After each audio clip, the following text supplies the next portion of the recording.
The No Fate channel checking in. It is finally the end of my 60-day fitness journey to reverse my dad bod and get back to my honeymoon shape. I'm going to go over where I am. We're going to do side-by-side physique comparisons from day 0 to day 60 and see if there is any type of difference.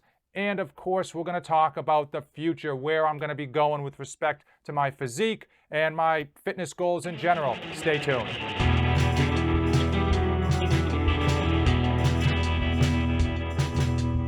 For the past 60 days on this series, I have been working to reverse my dad bod to get back to that honeymoon shape. My goals were to get up to 185 pounds and get my waist down to 32 inches.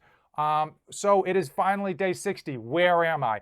I am at 185.2 pounds, so I overshot that weight by a slight margin, and my waist is down to 32.5 inches. So clearly, I never got to that 32-inch waist that I had been trying for. But again, I did have conflicting goals. Okay, obviously, trying to put on weight while trying to reduce your waist size, those are conflicting goals, and they are very hard to do at the same time. So I am extremely happy that I was able to gain 3.4 pounds and reduce my waist by ½ inch at the same time.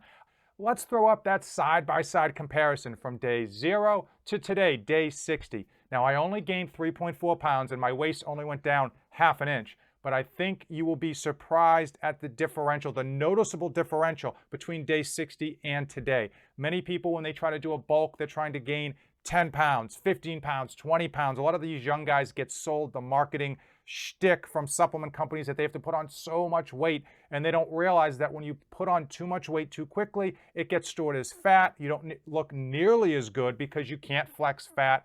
And the reality is 3.4 pounds of lean weight is significant. Even on a long frame like mine, I'm 6'1", even on my frame, it is noticeable. Also, with regards to your waist, when you reduce your waist size, everything else is going to look better. Many people focus on just losing weight, making sure that that scale goes down.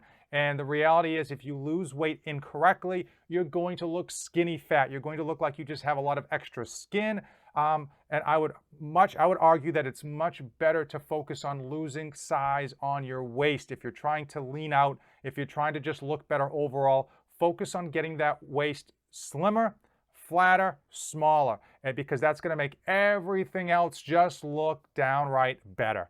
Now, let's compare my photos from today to my honeymoon photo, and let's see if they're even close.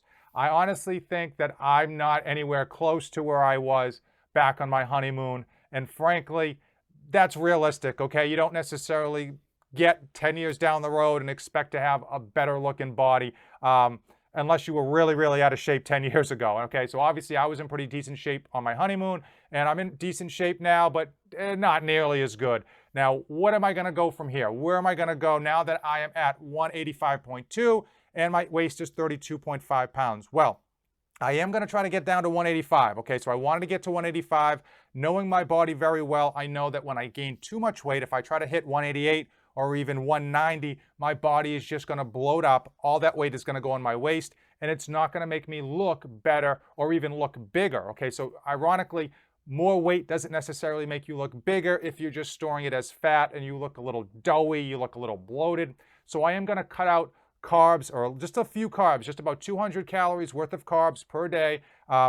And I think that weight, that 0.2 pounds, is going to just easily slide off, keeping with the same fitness routine, the same workout that I've been doing now, that push-pull legs that I've really enjoyed over the past 2 months. And hopefully I'll get down to about 185 and I'll look just a little bit tighter. And of course, I'm going to keep focusing on that waist.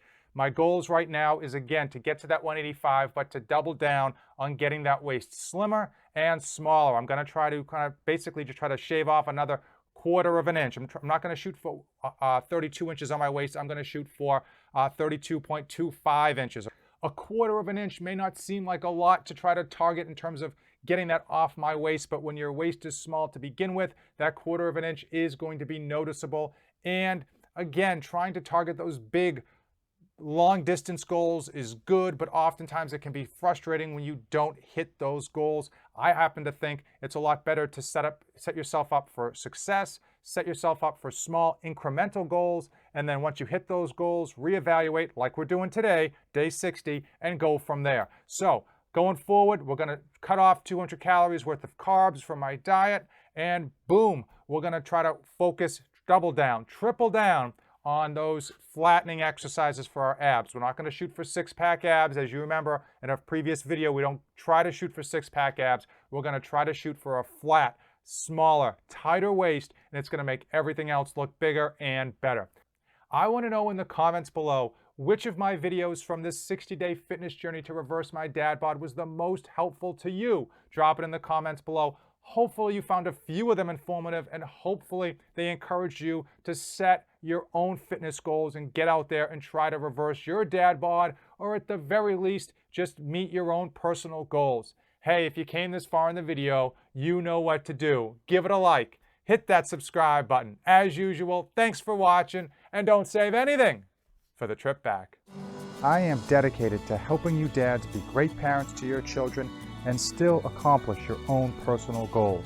I post tips and tricks to save you dads time, energy, and money. 3 things that are in short supply for every dad out there.